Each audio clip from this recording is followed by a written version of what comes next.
మా latest videos కోసం మా ఈ తెలుగు న్యూస్ ఛానల్ సబ్స్క్రైబ్ చేసి గంట సింబల్ యాక్టివేట్ చేసుకోండి.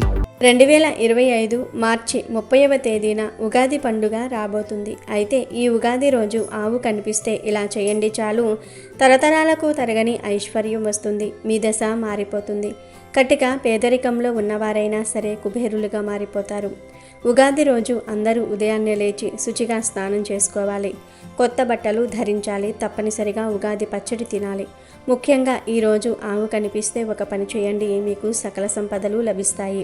మన సనాతన ధర్మంలో గోవుకు ప్రత్యేకమైన స్థానం ఉంది. గోవు ఎక్కడ ఉంటే గోవిందుడు అక్కడ ఉంటాడు. గోపాలుడైన ఆ శ్రీకృష్ణ పరమాత్ముడికి గోవులంటే అత్యంత ప్రీతి. శ్రీ మహావిష్ణువుకు అందుకు మునిపే గోవిందనామము ఉన్నది. సంస్కృతంలో గో అంటే భూమి అని కూడా అర్థం ఉంది. గోవు పవిత్రతకు మరియు శుభానికి చిహ్నం. గోవు యొక్క పాలు, మూత్రము మరియు పేడ ఎంతో పవిత్రమైనవి. ఆవును దర్శించి రోజులోని పనులు ప్రారంభించడం ఎంతో శుభశకునంగా భావించబడింది. ప్రాచీన పవిత్ర భారతీయ సంస్కృతి సంపదలకు ప్రతీక గోమాత. భారతీయులకు అనాది నుంచి ఆరాధ్య దేవత. మానవ జాతికి ఆవు కన్నా మిన్నగా ఉపకారం చేసే జంతువు మరియొకటి లేదు. గోవు పాదాలలో పితృదేవతలు, గొలుసులలో తులసీ దళములు, కాలల్లో సమస్త పర్వతాలు, మారుతి తదితరులు ఉన్నారు. గోమాత నోరు లోకేశ్వరం, నాలుక 4 వేదాలు అని పురాణాల్లో వర్ణించటం జరిగింది.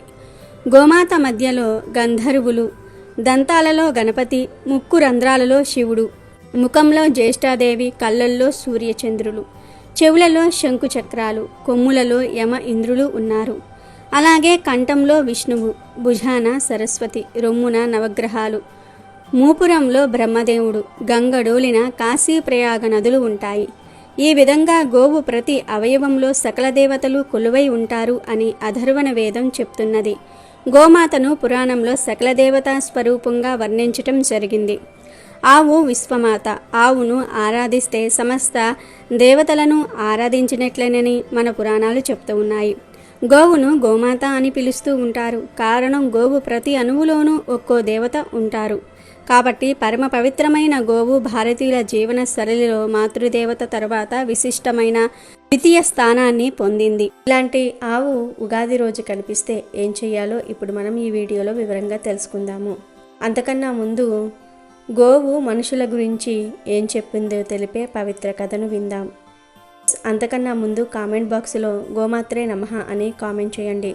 అలాగే ఈ వీడియోకి ఒక లైక్ కొట్టడం మర్చిపోవద్దు. దేవతలు, రాక్షసులు కలిసి క్షీరసాగర మదనం చేసినప్పుడు అందులో నుండి చాలా రత్నాలు ఉత్పన్నమయ్యాయి. ఆ రత్నాలలో ఒక రత్నం గోమాత అని శాస్త్రాలు చెప్తూ ఉన్నాయి. గోమాతకు 33 కోట్ల దేవతల ఆశీర్వాదం ఉంది.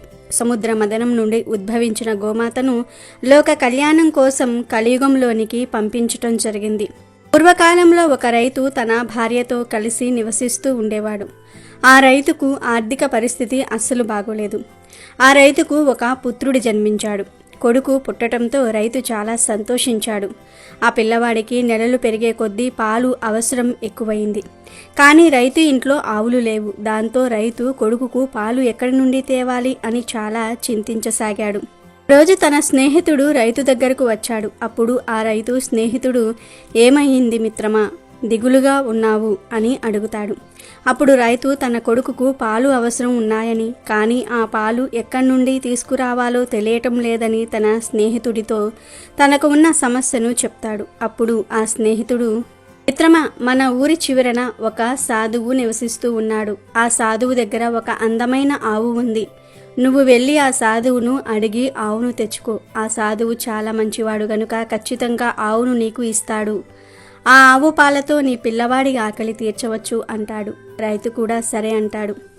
మరునాడు ఉదయాన్నే రైతు నిద్రలేచి సాధువు దగ్గరకు వెళ్తాడు. ముందు సాధువుకు నమస్కారం చేసి, అయ్యా, నేను ఈ ఊరిలోనే ఉంటాను. నాకు ఒక కొడుకు పుట్టాడు. కానీ నా కొడుకుకు పాలు సరిపోవటం లేదు. అందుకని మీ ఆవును అడుగుదామని వచ్చాను. నా కొడుకుకు పాలు అవసరం చాలా ఉంది. మీరు దయచేసి నాకు ఒక ఆవును ఇప్పించండి. ఆ ఆవును ఇంటికి తీసుకుని వెళ్ళి నా కొడుకు ఆకలి తీరుస్తాను. నాకు ఉన్నంతలో కొంత ధనాన్ని ఇస్తాను. దయచేసి ఈ ఆవును నాకు ఇవ్వండి అని అడుగుతాడు. అప్పుడు ఆ సాధువు నవ్వుతూ, నాయనా, నాకు డబ్బులేమీ వద్దు, నీ కొడుకు కోసం నేను ఆవును ఇస్తాను. నాకు ఎటువంటి ధనం ఇవ్వవలసిన అవసరం కూడా లేదు. నేను ఒక సాధువును. సాధువులకు ధనం అవసరం ఉండదు. కానీ ఆవును తీసుకువెళ్ళాలంటే 3 షరతులు ఉన్నాయి. ఆ షరతులకు ఒప్పుకుంటేనే నేను ఆవును ఇస్తాను అని అంటాడు. సరే, ఆ షరతులేమిటో చెప్పమని అడుగుతాడు రైతు. సాధువు ఇలా చెప్తాడు. మొదటిది, నువ్వు ఆవును తీసుకెళ్లిన తర్వాత ఆవు ఉండడానికి ఒక చిన్న మంచి ప్లేస్ను ఏర్పాటు చెయ్యి. ఆవుకు మంచినీరును, గ్రాసాన్ని, ఆహారాన్ని పెట్టాలి. ఈ గోమాత ఏ ఇంట్లో అడుగు పెడితే ఆ ఇంట్లో ధనానికి ఎటువంటి ఇబ్బందులు రావు. ఈ గోమాత ఏ ఇంట్లో ఉంటే ఆ ఇంట్లో వృద్ధి సిద్ధికి ఆదిదేవత అయిన శ్రీ గణేశుడు మరియు లక్ష్మీదేవి నివాసం ఉంటారు. ఇంటికి గోవు వస్తుంది గనుక మీ ఇంట్లో కూడా సంపదలు వృద్ధి చెందుతాయి. కానీ నీవు మర్చిపోకుండా గోవుకు ఆహారం పెట్టు. అలా పెట్టడం వలన నీకు ఎప్పుడూ ధనానికి లోటు రాదు. దౌర్భాగ్యం మొత్తం కూడా తొలగిపోతుంది. నీకు నీ ఇంటికి సౌభాగ్యం ప్రాప్తిస్తుంది. ఈ ఆవు పాలు ఇస్తుంది, కానీ కలకాలం అలా పాలు ఇవ్వలేదు. వయస్సు అయిపోయాక పాలు ఇవ్వలేదు. అప్పుడు కూడా నీవు ఈ ఆవును ప్రేమగా చూసుకో, ప్రేమగా పెంచుకో.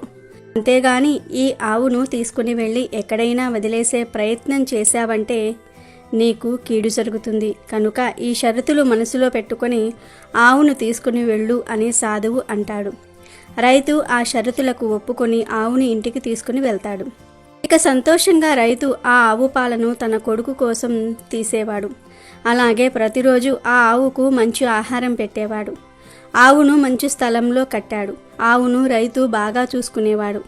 రైతు ఏ రోజైతే ఆవును ఇంటికి తీసుకుని వెళ్ళాడో, ఆవును బాగా చూసుకోవటం ప్రారంభించాడు. ఆ రోజు నుండి రైతుకు మంచి రోజులు ప్రారంభమయ్యాయి.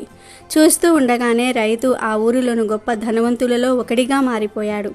మంచి ఇంటిని కట్టుకున్నాడు, పొలాలు కొన్నాడు, బంగారం కొనుక్కున్నాడు. తను పని మీద బయటికి వెళ్ళినప్పుడల్లా తన భార్యతో ఆవును బాగా చూసుకోమని చెప్పేవాడు. అలా ఆ రైతు ఆవును బాగా చూసుకునేవాడు. ఆ ఆవు పాలనే ఇంట్లో వాడుకునేవారు.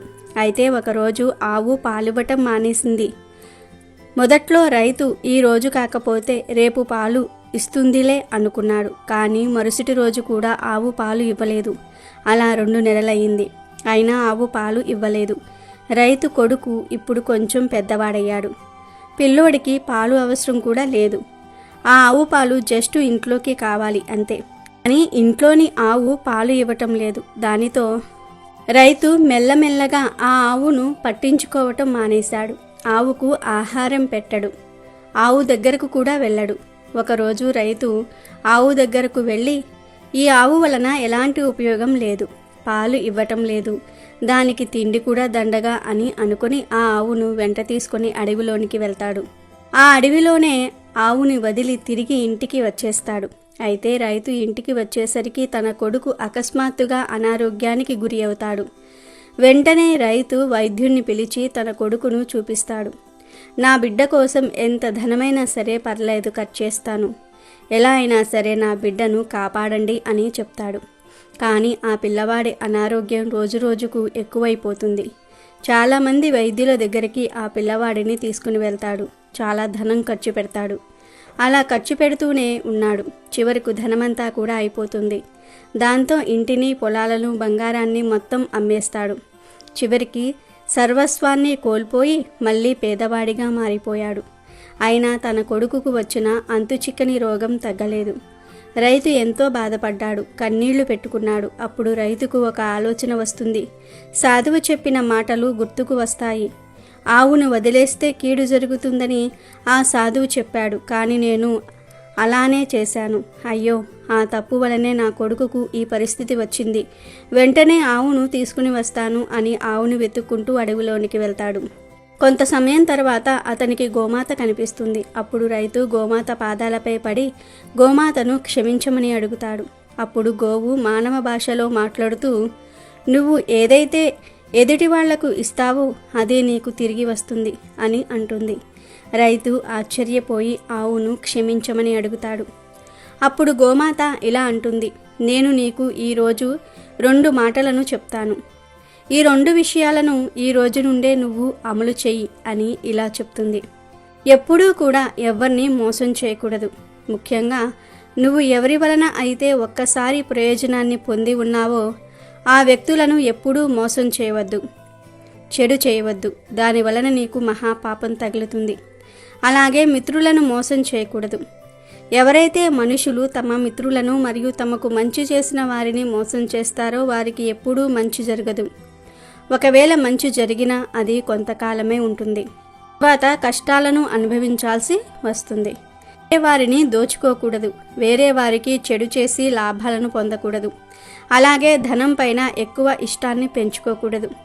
ఎప్పుడైతే ధనం పైన ఎక్కువ ప్రేమను పెంచుకుంటారో అప్పుడు మనుషుల మీద ప్రేమ తగ్గిపోతుంది. క్రమంగా ధనం కోసం పిచ్చి పనులు చేయటము ప్రారంభిస్తారు. కనుక ధనం పైన ప్రేమను పెంచుకోకూడదు. అలాగే ఇంట్లో జరిగే విషయాన్ని బయటకు చెప్పుకోకూడదు. పశువులను హింసించకూడదు అని ఆవు రైతుతో చెప్తుంది. ఆవు చెప్పిన ఈ మాటలు చాలా జ్ఞానవర్ధకమైనవి.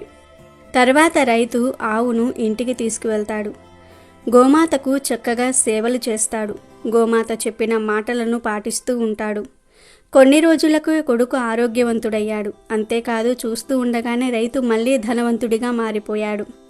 కనుక జీవ జంతువులను ఎప్పుడూ బాధ పెట్టకూడదు. ఆవు చెప్పిన విషయాలను జీవితాంతం పాటిస్తే లక్ష్మీదేవి ఎల్లవేళలా మీ వెంటే ఉంటుంది. ఇక వీడియోలోకి వస్తే ఉగాది రోజు ఇంటి దగ్గర కానీ లేదా రోడ్డు మీద కానీ లేదా ఆలయాల దగ్గర కానీ మీకు ఆవు కనిపిస్తే ఆ ఆవును పూజించండి. ఉగాది రోజు ఆవును పూజించిన వారికి నరక బాధలు తప్పుతాయి. కొత్త సంవత్సరంలో కలిసి వస్తుంది.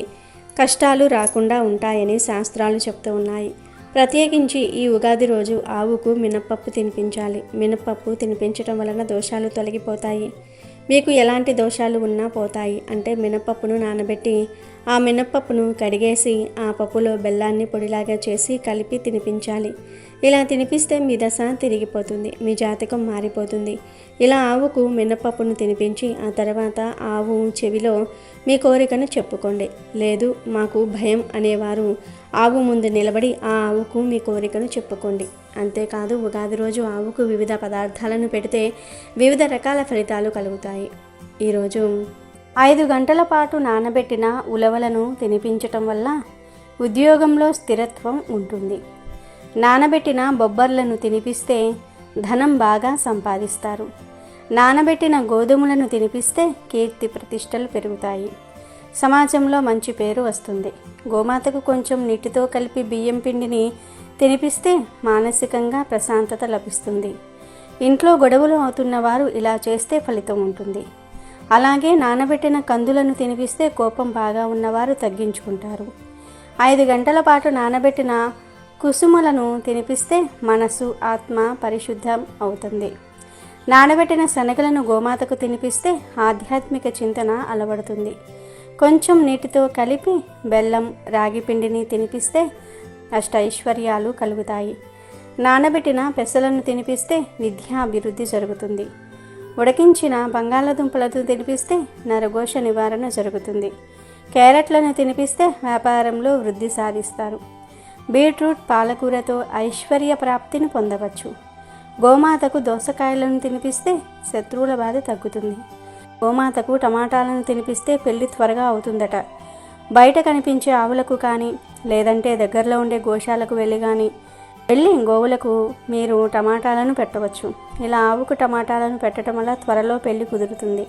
ఆవుకు ఈ ఆహార పదార్థాలు తినిపిస్తే అతి తొందరలోనే మీరు పడుతున్న బాధల నుండి విముక్తి కలుగుతుంది. ఇలా చేయటం వల్ల మంచి జరుగుతుంది. కాబట్టి ప్రతి ఒక్కరూ ఉగాది రోజు ఆవు కనిపిస్తే ఇలా చేసి గోమాత అనుగ్రహంతో పాటు సకల దేవతల అనుగ్రహాన్ని పొందండి. ఆనందంగా జీవించండి. శుభ ఫలితాలను పొందండి. అసలు గోవులే లేనట్లయితే మానవుని మనుగడ సాఫీగా జరగడానికి అవకాశాలు చాలా తక్కువగా ఉంటాయి. దీనికి కారణం గోవులు మనల్ని పోషిస్తూ ఉన్నాయి.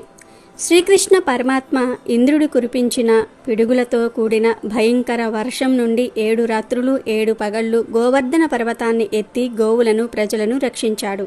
అప్పుడు శ్రీకృష్ణుడే ఆ శ్రీహరి అని తెలిసి ఇంద్రుడు పశ్చాత్తాపం చెందాడు.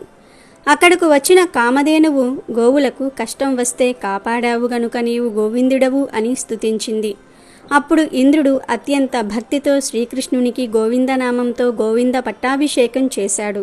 అనేక నామాలు ఉన్న ఆ శ్రీకృష్ణ పరమాత్మ 7 రాత్రులు 7 పగళ్ళు కష్టపడి గోవులను రక్షించి సంపాదించిన నామం కాబట్టి ఆయనకు గోవిందనామం అంటే అత్యంత ప్రీతిపాత్రమైనది. అందుకే ద్రౌపది దేవి వస్త్రాపహరణ సమయంలో గోవింద అని భక్తితో ప్రార్థించింది. శ్రీకృష్ణుడు వెంటనే వెళ్ళి రక్షించాడు. లక్ష్మీదేవిని వెతుక్కుంటూ వైకుంఠం నుండి దిగివచ్చిన ఆ శ్రీనివాసుడికి విష్ణువు బ్రహ్మ ఆవుదూడలుగా మారి ఆకలి తీర్చారు. 7 కొండలవాడు అయిన ఆ వెంకటేశ్వరుణ్ణి గోవింద అనే భక్తులు ఎక్కువగా స్తుతిస్తారు. శ్రీహరికి ఇంత ప్రీతిపాత్రమైన గోవులో త్రిమూర్తులతో సహా సకల దేవతలు నివసిస్తూ ఉంటారు. ఏ యజ్ఞకార్యం ప్రారంభించాలన్నా ఆవు పేడతో యజ్ఞశాలను శుద్ధి చేయాలి. ఆవు నెయ్యి లేకుండా యజ్ఞం జరగదు. ఆవు పాలు లేకుండా భగవంతునికి అభిషేకం జరగదు. ఆవు నేతితో పెట్టే దీపం అత్యంత శ్రేష్టమైనది. ఆవు పాలతో నేతితో చేసే నైవేద్యం భగవంతునికి అత్యంత శ్రేష్టమైనది. నూతన గృహ ప్రవేశ సమయంలో ఇంట్లో గోమాతను పూజిస్తే ఆ ఇంటిలో ఏదైనా దోషాలు ఉంటే తొలగిపోతాయి. ప్రతిరోజు భక్తితో గోసేవ చేస్తే జాతక దోషాలు కూడా తొలగిపోతాయి. సిరి సంపదలు కలుగుతాయి. గోదానం సర్వోత్కృష్టమైన దానం. ఎవరైతే గోదానం చేస్తారో వారు గోవు శరీరంలో ఎన్ని వేల రోమానులు ఉంటాయో అన్ని వేల సంవత్సరాలు స్వర్గలోకంలో నివాసం చేస్తారని పురాణాలు చెప్తూ ఉన్నాయి. ఆవు పుట్టుక గురించి శతపథ బ్రహ్మాండంలో ఉంది. దక్ష ప్రజాపతి ప్రాణి సృష్టి చేసిన పిమ్మట కొంచెము అమృతమును త్రాగారు. త్రాగిన తరువాత ఆయన ఎంతో సంతృప్తి చెందారు. ఆ సమయంలో వారి శ్వాస ద్వారా సుగంధము వెలువడి అంతటా ప్రసరించినది. ఆ శ్వాస నుండి ఒక ఆవు జన్మించినది. సుగంధము ద్వారా జన్మించుట వలన దక్ష ప్రజాపతి దానికి సురభి అని పేరు పెట్టారు. సురభి నుండి అనేక ఆవులు జన్మించాయి. అందుకనే సురభిని గో వంశమునకు మాతగా జననిగా పరిగణిస్తారు.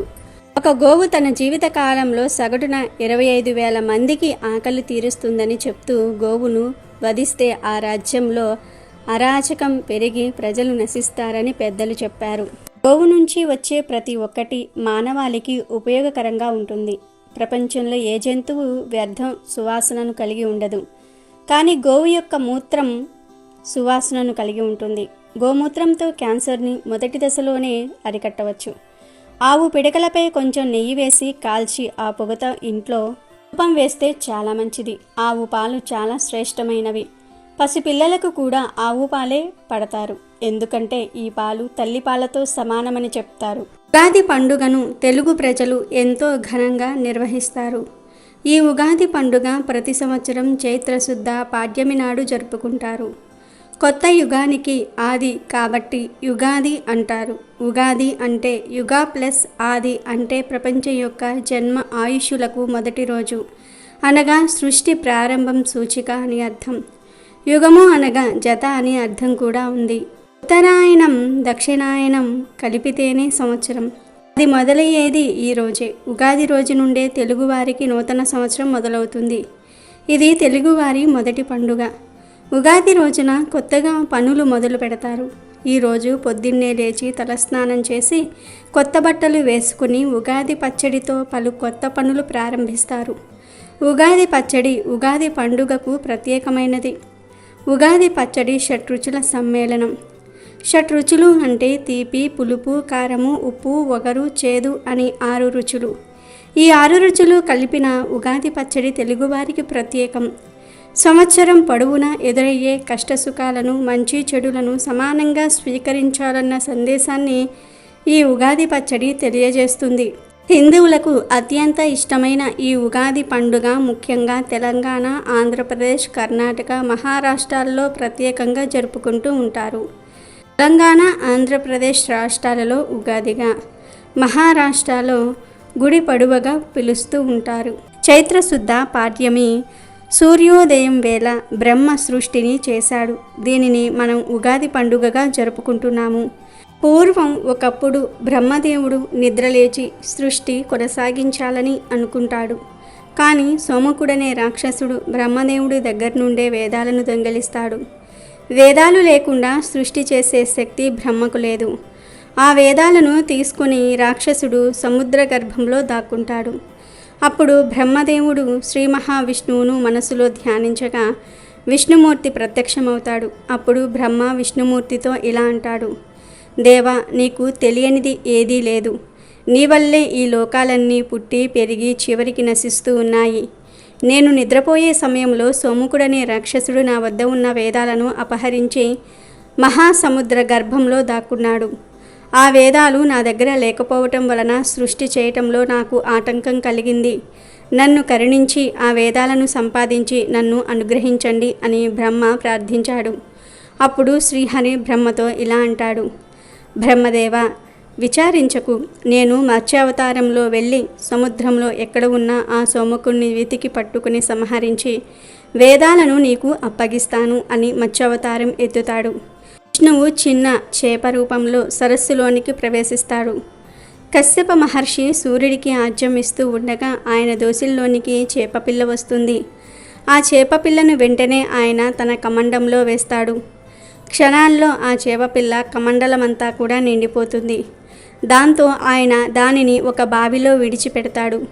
క్షణాల్లో దాని ఆకారము పెరిగిపోయి బావి అంతా ఆక్రమిస్తుంది. వెంటనే ఆయన దానిని తన మంత్రశక్తితో సరస్సులోనికి పంపిస్తాడు. ఆ చేపపిల్ల సరస్సు అంతటినీ కూడా అలుముకుంటుంది. ఇదంతా ఆయనకు చాలా విచిత్రంగా అనిపిస్తుంది. అప్పుడు ఆయన దానిని సముద్రంలోనికి వదులుతాడు. అప్పుడు మత్స్యావతారంలో ఉన్న విష్ణువు కశ్యప మహర్షికి ప్రళయం నుండి కాపాడుతానని మాట ఇస్తాడు. సముద్రంలోనికి విడిచిపెట్టబడిన ఆ చేప తన ఆకారాన్ని మరిన్ని రెట్లు పెంచుతూ నీటి అడుగుకు చేరుకుంటుంది. సోమకాసురుడు దొంగలించిన వేదాలను ఆహార పదార్థాలు అనుకుని మింగుతాడు. కానీ అతనికి ఆకలి తీరదు. ఆహారం కోసం సముద్రంలో వెతుకుతూ ఉండగా చేప రూపంలో ఉన్న శ్రీహరి కనిపిస్తాడు. ఆ చేపను మింగాలని సోమకుడు అనుకుంటాడు. ఆ విధంగా శ్రీహరి సోమకురుడికి మధ్య భీకర యుద్ధం జరుగుతుంది. ఆ యుద్ధంలో చేప రూపంలో ఉన్న శ్రీ మహావిష్ణువు కోరలతో సోమకాసురుణ్ణి పొట్టను చీల్చి సంహరించి అతని కడుపులో ఉన్న వేదాలను అలాగే సోమకాసురుణ్ణి శంఖంగా మార్చుకుని దానిని కూడా తీసుకుని బ్రహ్మ దగ్గరకు చేరుకుంటాడు. వేదాలను చూసి బ్రహ్మదేవుడు సంతోషిస్తాడు. అప్పుడు శ్రీ మహావిష్ణువు వేదాలను బ్రహ్మదేవుడికి అప్పగించి, బ్రహ్మదేవ, ఈ సృష్టిని కొనసాగించు అని చెప్తాడు. దీంతో పురాణాలను పొందిన బ్రహ్మ సృష్టిని తయారు చేయటం ప్రారంభిస్తాడు. అలా బ్రహ్మ సృష్టిని చేయటం చైత్రశుద్ధ పాడ్యమి ఉగాది రోజే ప్రారంభిస్తాడు. ఉగాది పండుగ రోజు ముఖ్యంగా ఈ వస్తువులను దానం చేయకూడదు అని పండితులు చెప్తూ ఉన్నారు. ఉగాది పండుగ రోజు ఈ వస్తువులను దానం చేసినా లేదా ఇతరులకు మీ చేతులతో ఇచ్చినా మీకు పట్టే అదృష్టమంతా వారి చేతులకు వెళ్ళిపోతుంది. ఉగాది రోజు ఇంటి చుట్టాలు వస్తూ ఉంటారు, పోతూ ఉంటారు. అయితే ఉగాది రోజు పొరపాటున మీ బంధువులకు కానీ ఇంటి చుట్టుప్రక్కల వారికి కానీ కత్తి, కత్తెరలు వంటివి ఇవ్వకండి. మీ చేతులతో ఇవ్వకండి. సాధారణంగా బంధువులు ఇంటికి వచ్చినప్పుడు వంటల్లో హెల్ప్ చేస్తూ ఉంటారు, లేదా ఏదైనా ఫ్రూట్ తినడానికి లేదా ఏదైనా బహుమతులు ఓపెన్ చేయడానికి కత్తులు, కత్తెరలు అడుగుతూ ఉంటారు. అలాంటి సందర్భంలో వారినే స్వయంగా ఆ వస్తువును తీసుకోమని చెప్పండి. అలా కాకుండా మీరు కానీ మీ కుటుంబ సభ్యులు కానీ, అంటే పిల్లలు కానీ, మీ భర్త కానీ, మీరు కానీ ఈ వస్తువులను మీ బంధువుల చేతికి ఇస్తే ఇబ్బందులు ఎదురవుతాయి. ఇది మనకు కొత్త సంవత్సరం, ఉగాది పండుగ. ఈ సంవత్సరంలో మొదటి పండుగ. అయితే ఈ పండుగ రోజు మీరు మీ బంధువులకు కానీ ఇంటి చుట్టుప్రక్కల వారికి కానీ కత్తి, కత్తెరలు ఇచ్చారంటే మీ మధ్య ఉన్న సంబంధం క్షీణిస్తుంది. వచ్చే సంవత్సరానికి వారు మీకు శత్రువులుగా అయ్యే ప్రమాదం కూడా ఉంది. కాబట్టి ఉగాది రోజు ఎట్టి పరిస్థితుల్లోనూ కూడా కత్తి, కత్తెరలను మీ చేతులతో ఇతరులకు ఇవ్వకండి. పొదైన వస్తువులను, ఇనుప వస్తువులను మీ చేతులతో మీరు ఇతరులకు ఇవ్వకండి. ఇస్తే వారు మీకు దూరమవుతారు. వచ్చే సంవత్సరానికి శత్రువులుగా మారిపోతారు. ఇక ఉగాది రోజు ఇతరులకు ఇవ్వకూడని వస్తువు, దానం చేయకూడని వస్తువు చీపురు. చీపురు లక్ష్మీదేవి స్వరూపం. మీ ఇంటిలో ఉన్న చీపురును బయట వారికి, బంధువులకు అస్సలు ఇవ్వకండి. అలాగే మీ ఇంటికి వచ్చిన చుట్టాల చేత ఇల్లు ఊడవనివ్వకండి. మీ ఇంట్లో మీ బంధువులు ఇల్లు ఊడవటం అంత మంచిది కాదు. ఒకవేళ వారే స్వయంగా చీపురును తీసుకొని ఇల్లు ఊడిస్తే ఏం చేయకండి. కానీ మీరు వారి చేతులకు చీపురు ఇచ్చి ఊడవమని మాత్రం చెప్పకండి. అలాగే పక్కింటి వారు వచ్చి ఒక్కసారి చీపురు ఇవ్వండి, 5 నిమిషాలలో తెచ్చి ఇస్తాం అన్నా కూడా చీపురు ఇవ్వకండి. కొంతమంది పక్కింటి వారు కొత్తగా వచ్చిన వారు చీపురు తెచ్చుకోరు. చీపురు తెచ్చుకోకుండా ఒక్కసారి చీపురు ఇవ్వండి, ఊడ్చుకొని ఇచ్చేస్తాము అంటారు. ఇలాంటి సందర్భాల్లో కూడా ఎవ్వరికీ కూడా చీపురు ఇవ్వవద్దు. అది ఏ చీపిరైనా సరే, పుల్లల చీపిరి, కుంచీపిరి, ఇల్లు ఊడ్చుకునే చీపిరి, బయట ఊడ్చుకునే చీపిరి, ఏ చీపిరైనా సరే ఇవ్వవద్దు. చీపురును ఉగాది రోజు మీరు మీ చేతులతో ఇతరులకు ఇస్తే ఈ కొత్త సంవత్సరం అంతా కొత్త సమస్యలతో నిండిపోతుంది. ఉగాది రోజు చీపురును దానం రూపంలో కూడా ఇతరులకు ఇవ్వకూడదు. మీ ఇంటిలో ఉన్న సంపాదన అంతా కూడా వెళ్ళిపోతుంది. అలాగే ఉగాది రోజున ఇతరులకు దానం చేయకూడని వస్తువు కొబ్బరి నూనె. వంటలే వాడే కొబ్బరి నూనె కానీ, తలకు రాసుకునే కొబ్బరి నూనె కానీ ఇతరులకు ఉగాది రోజున ఇవ్వకూడదు. ఇంటికి వచ్చిన బంధువులకు కూడా కొబ్బరి నూనెను చేతితో ఇవ్వకూడదు. మన కుటుంబ సభ్యుల వరకు ఇచ్చుకోవచ్చు, రాసుకోవచ్చు, కానీ పొరపాటున కూడా కొబ్బరి నూనె దానం చేయకండి. పండుగ రోజు దాదాపుగా తలకు నూనె రాయడము కానీ, చిన్నపిల్లలకు బయటకు తీసుకుని వెళ్ళడానికి తలకు నూనె రాస్తారు. ఒకవేళ మీ ఇంటిలో చిన్నపిల్లలు ఉంటే వారికి నూనె రాయవచ్చు, కానీ మీ బంధువుల పిల్లలకు మీ చేతులతో నూనె రాయకండి. అలాగే మీ బంధువులకు మీ చేతులతో నూనె ఇవ్వకండి. క్రింద పెట్టి వారిని తీసుకోమని చెప్పండి. ఉగాది రోజున చీపురులు, కత్తి, కత్తెరలు, కొబ్బరి నూనె ఎవరికీ దానం చేయకండి. ఇతరులకు ఇవ్వకండి. కాదని పొరపాటున ఇచ్చిన ఈ సంవత్సరమంతా మీకు కష్టాలు తప్పవు. అలాగే ఉగాది రోజు విరిగిపోయిన, చిరిగిపోయిన పాత వస్తువులు కూడా ఇతరులకు దానం చేయకూడదు. మీకు పనికిరాని వస్తువులు దానం చేయటం వల్ల మీరు ఈ సంవత్సరం ఎన్నో రకాల సమస్యలను ఎదుర్కొంటారు. చిరిగిన బట్టలు, పుస్తకాలు, వస్తువులు ఇతరులకు దానం రూపంలో అస్సలు ఇవ్వకండి. ఇలా చేస్తే పుణ్యానికి బదులు పాపం చుట్టుకుంటుంది. ఉగాది రోజున మీరు ఇతరులకు ఈ వస్తువులు ఇచ్చినా, దానం చేసినా కొత్త సంవత్సరం అంతా మీకు కష్టాలతో, బాధలతో గడుస్తుంది. కాబట్టి ఎట్టి పరిస్థితుల్లో కూడా ఉగాది రోజు ఈ వస్తువులను దానం చేయకండి. ఈరోజు ప్రతి ఒక్కరూ బ్రహ్మ ముహూర్తానికి ముందే లేచి ఇల్లు వాకిళ్ళు శుభ్రపరచుకొని స్నానం చేసి ఇంటి గుమ్మానికి మామిడి తోరణాలు అలంకరించుకోవాలి. ఇక ఉగాది రోజు స్నానం చేసే నీటిలో లేత మామిడి ఆకులను నలిపి నీటిలో వేసుకొని, లేదా వేప పూలతో కూడిన వేప ఆకులను నీటిలో వేసుకొని, లేదా 5 తులసి ఆకులను నీటిలో వేసుకొని స్నానం చేయాలి. ఇలా చేస్తే సకల వ్యాధులు, దరిద్రాలు, దోషాలు ఆ నీటితో పోతాయి. 7 జన్మల దరిద్రం, దోషాలు, పాపాలు పోతాయి. సంవత్సరమంతా మీరు ఏ పని చేసినా విజయాన్ని పొందుతారు. పట్టిందల్లా బంగారం అవుతుంది. ఉగాది రోజు సూర్యోదయానికి పూర్వమే తైలాన్ని ఒళ్ళంతా రాసుకొని, లేదా కనీసం తలకు అయినా సరే రాసుకొని 10 నిమిషాల తర్వాత తలంటు స్నానం చేయాలి. ఎందుకంటే ఈరోజు తైలంలో లక్ష్మీదేవి, నీటిలో గంగాదేవి కొలువై ఉంటారు.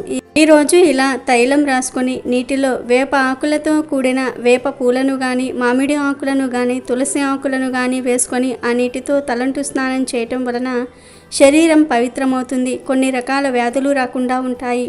కొబ్బరి నూనె లేదా నువ్వుల నూనెను ఈ స్నానానికి వాడవచ్చు. ఈరోజు తైలంతో స్నానం చేయని వారు నరకానికి పోతారని పురాణాలు చెప్తూ ఉన్నాయి. ఉగాది కొత్త సంవత్సరం ప్రారంభమయ్యే రోజు కాబట్టి ఈరోజు అన్ని పవిత్ర కార్యాలే చేయాలని, అలా చేస్తే సంవత్సరమంతా కలిసి వస్తుంది. అదేవిధంగా చెడు పనులు చేసినా కూడా సంవత్సరమంతా చెడు ఫలితాలు కలుగుతాయి. పూర్వం పురంధరపురంలో ఒక వర్తకుడు ఉండేవాడు. అతడు చాలా ధనవంతుడు. అతనికి 4 కొడుకులు ఉన్నారు. కాలక్రమంలో వర్తకుడు వృద్ధుడై మరణించే సమయం ఆసన్నమైంది. అయినా ఆ వర్తకుడు తన 4 కుమారులకు ఆస్తి పంచి ఇవ్వలేదు. కానీ వర్తకుడు చనిపోయే ముందు తన కొడుకులను పిలిచి 4 మూతలు బిగించిన పాత్రలు ఇచ్చాడు. తాను చనిపోయిన పిమ్మట కానీ వాటి మూతలు తెరవవద్దని, వాటిల్లో ఎవరు ఏ పని చేయాలో నిర్దేశించి ఉందని అతడు కొడుకులను ఆదేశించాడు. తర్వాత ఆయన మరణించాడు. ఆ 4 కొడుకులు తండ్రి మరణం అనంతరం ఆ పాత్రల మూతలు తొలగించి చూశారు. మొదటి పాత్రలో మట్టి, 2వ దానిలో బొగ్గులు, 3వ దానిలో ఎముకలు, 4వ దానిలో తవుడు ఉన్నాయి.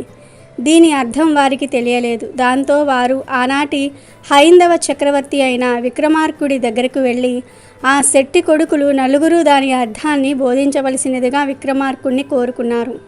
కానీ విక్రమార్కుడికి కూడా దాని అంతరార్థం అవగాహన కాలేదు. అప్పుడు ఆ 4 కుమారులు ప్రతిష్టానపురానికి వెళ్ళారు. అక్కడ కూడా రాజుగారి మరి ఎవరు కానీ దాని అంతరార్థాన్ని తేల్చలేకపోయారు. కానీ ఆ ఊరిలోని వింతబాలుడు ఒకడు ఆ సమస్యను విడమర్చి చెప్పాడు. ఆ వింతబాలుడు ఒక బ్రాహ్మణ వితంతువు కొడుకు. బ్రాహ్మణ స్త్రీ మిక్కిలి చిన్నతనములోనే భర్తను పోగొట్టుకుంది. ఆమెకు 2 సోదరులు. నాగకుమారుడైన తక్షకుని వలన ఆమె గర్భం ధరించింది. అందుకు ఆమె సోదరులు చిన్నబుచ్చుకొని దేశాంతర్గతులై పోయారు. దిక్కులోని ఆ దీన వితంతువుకు అప్పుడు ఒక కుమ్మరివాడు ఆశ్రమించాడు. ఆ కుమ్మరి ఇంటిలో ఆమె ఒక కుమారుణ్ణి ప్రసవించింది. కుమారునికి తల్లి శాలివాహనుడు అని పేరు పెట్టింది. అతడు క్రమంగా పెరిగి పెద్దవాడవుతూ ఉండెను. ఆ శాలివాహనుడు వర్తకుని 4 పాత్రల సమస్యను విని దానిని తాను పరిష్కరిస్తానని రాజు వద్దకు వెళ్ళి ఇట్లా చెప్పాడు. వర్తకుని కుమారులలో మట్టితో నిండిన పాత్ర వచ్చిన కుమారుడు ఆస్తిలోని భూమిని తీసుకోవాలని, బొగ్గులతో నిండిన పాత్రను పొందిన పుత్రుడు కలపను తీసుకోవాలని, ఎముకలతో నిండిన పాత్రను పొందిన తనయుడు ఏనుగులు, గుర్రాలు, పశువులు మొదలైన జంతువుల్ని తీసుకోవాలని, తవుడుతో నిండిన పాత్ర వచ్చిన సుతుడు ధాన్యాల్ని పంచుకోవాలని. అదే వర్తకుని తాత్పర్యమని శాలివాహనుడు తేల్చి చెప్పాడు. శాలివాహనుడి మాటలు నచ్చి ఆ 4 కుమారులు అలాగే పంచుకున్నారు. ఈ విషయం ఆ నోట ఈ నోట పడి విక్రమార్కుడి దాకా చేరింది. శాలివాహనుడు ఇంత సముచితంగా ఈ సమస్యను పరిష్కరించిన సంగతి విని విక్రమార్కుడు అతన్ని చూడడానికి కుతూహలపడి భటులతో కబురు చేశాడు. కానీ విక్రమార్కుడు అంతటి వాడు కబురు చేసిన శాలివాహనుడు రాలేదు. అతను భటులతో నేను వచ్చేది లేదని చెప్పివేశాడు. పైగా విక్రమార్కుడే తన దర్శనానికి వచ్చే రోజు వస్తుందని చెప్పాడు. ఆ విషయాన్ని భటులు విక్రమార్క మహారాజుకు చెప్పారు. దాంతో విక్రమార్కుడికి కోపం వచ్చింది. శాలివాహనుని మట్టు పెట్టడానికి అపార బల సమ్మేతుడై యుద్ధానికి వచ్చాడు. ఇది విని శాలివాహనుడు మట్టితో మనిషి బొమ్మలు చేసి వాటికి ప్రాణం పోసి విక్రమార్కుని సేనల మీదకు పంపాడు. ఇద్దరి మధ్య పోరు ఘోరమై సాగింది.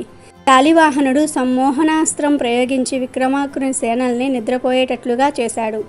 అందుకు విక్రమార్కుడు వాసుడికి అనే నాగరాజును ప్రార్థించి విరుగుడు మందు తెప్పించుకుని తన సేనల్ని తిరిగి తెచ్చుకున్నాడు. ఇలా శాలివాహన విక్రమార్కుల యుద్ధంలో ఎవరిది విజయమో తేలనప్పుడు ఆకాశవాణి వినిపించింది. ఆకాశవాణి ఆ 2 రాజులను ఉద్దేశించి నర్మదా నదికి ఉత్తరాన ఉన్న ప్రాంతాన్ని విక్రమార్కుణ్ణి, దక్షిణాన ఉన్న ప్రాంతాన్ని శాలివాహనుని రాజ్యం చేయమని తీర్పు చెప్పి యుద్ధాన్ని మానిపించింది. తర్వాత శాలివాహనుడు శకస్థాపకుడు అయ్యాడు. ఆ శకానికి మొదటి దినం చైత్ర శుక్ల పాడ్యమి. ఆ అపూర్వ ఘట్టాన్ని స్మరించుకుంటూ ఉండేందుకు అనంతర కాలంలో ఉగాది ఆవిర్భవించిందని ప్రచారంలో ఉంది. ఉగాది చైత్రమాసంలో వస్తుంది. పక్షుల కిలకిలలతో, ఆకుల చిగురులతో, కోకిల సుస్వరాల రాగాలతో, పూల పరిమళాలతో అందంగా ఉంటుంది ఈ సమస్త ప్రకృతి. అయితే ఈ ప్రకృతి అందాలను ప్రత్యక్షంగా చూస్తే తెలిస్తే పరోక్షకంగా కవి కలంలో ఉగాది పాటల్లో కనిపిస్తుంది. శిశిర ఋతువులో ఆకులు రాలి ఆ తర్వాత వసంతం వస్తుంది. ఈ సమయంలో ప్రకృతి ఎంతో శోభాయమానంగా ఉంటుంది. ఈ రోజు నుండే తెలుగు సంవత్సరం ప్రారంభమవుతుంది కాబట్టి తెలుగువారు ఈ పండుగను బాగా జరుపుకుంటూ ఉంటారు. అంతేకాకుండా వసంత ఋతువు కూడా ఈ రోజు నుంచే ప్రారంభమవుతుంది. అందుకే నూతన జీవితానికి నాందిగా ఉగాది పండుగను జరుపుకుంటూ ఉంటారు. శాలివాహనుడు పట్టాభిషిక్తుడైన ఈ రోజు ప్రాశస్యంలోనికి వచ్చిందని మరో గాథ ఉంది. ఉగాది, యుగాది అనే 2 పదాలు వాడుకలో ఉన్నాయి. ఉగ అంటే నక్షత్ర గమనం.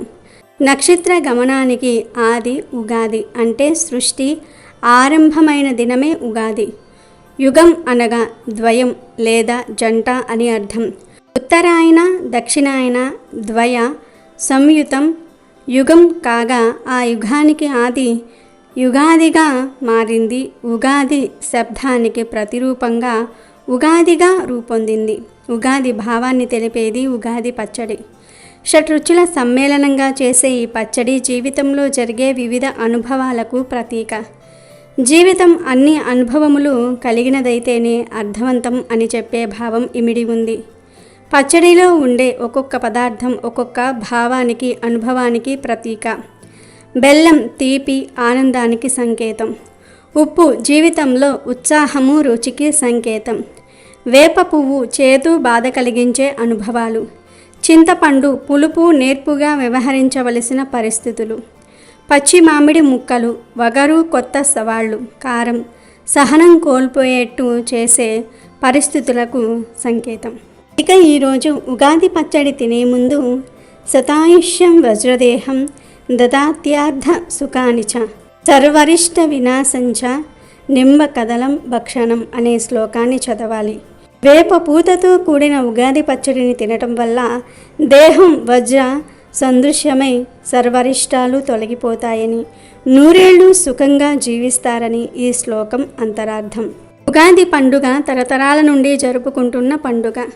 ఈ పండుగ రోజు వేప పువ్వు పచ్చడి అంటే ఉగాది పచ్చడిని తప్పక తినాలి. ఇక ఉగాది సాంప్రదాయంలో మరో ముఖ్యమైన విషయం పంచాంగ శ్రవణం. ఉగాది నాడు అందరూ కలిసి నిష్ఠాతులైన జ్యోతిష్య పండిత శ్రేష్ఠులను ఆహ్వానించి వారిని సన్మానించి ఒక పవిత్ర ప్రదేశంలో పంచాంగ శ్రవణం చేస్తారు. ఈరోజు అందరూ నూతన సంవత్సరంలోని శుభ అశుభ ఫలితాలను తెలుసుకుని దానికి అనుగుణంగా వారి భావి జీవితాన్ని తీర్చిదిద్దుకునేందుకు అంకురార్పణలు చేస్తారు. ఈ పంచాంగ శ్రవణంలోని పంచ అంగాల వల్ల తిథితో సంపదను, వారంతో ఆయుష్, నక్షత్రంతో పాప ప్రక్షాళన, యోగం వలన వ్యాధి నివృత్తి కావటము, కరణం వల్ల గంగా స్నానం చేసినంత పుణ్యఫలాన్ని అందిస్తుందని పలువురి విశ్వాసము. ఈ కాలంలో మామిడికాయలు దండిగా రావటంతో స్త్రీలు ఊరగాయలు పెట్టడం మొదలు పెడతారు. వర్షాకాలం, చలికాలానికి ఉపయోగించుకోవడానికి వీలుగా మామిడి పచ్చళ్లను, ఇతర కాయలను ఎండబెట్టి ఊరబెడుతూ ఉంటారు. తెలుగు వారిళ్లలో ప్రత్యేకంగా చెప్పుకోవలసినది ఆవకాయ. ఇలా వివిధ విశేషాలకు నాంది ఉగాది, తెలుగువారి ఉగాది. ఇక ఉగాది రోజున ప్రపాదానం అంటే చలివేంద్రాన్ని పెట్టమన్నారు పెద్దలు. ఎండలు మొదలయ్యే ఈ సమయంలో చలివేంద్రంతో బాటసారుల దాహార్తిని నింపటమే వారి ఉద్దేశము. చలివేంద్రం స్థాపించే స్తోమత అందరికీ ఉండదు కాబట్టి ఒక నీటి కుండనైనా దానం చేయమని సూచించారు.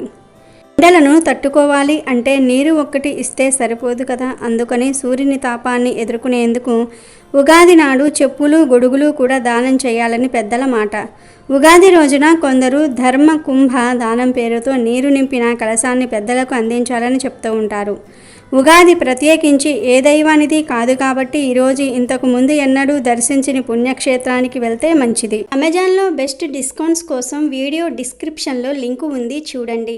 అలాగే మా టెలిగ్రామ్ ఛానల్ సబ్స్క్రైబ్ చేసుకోండి.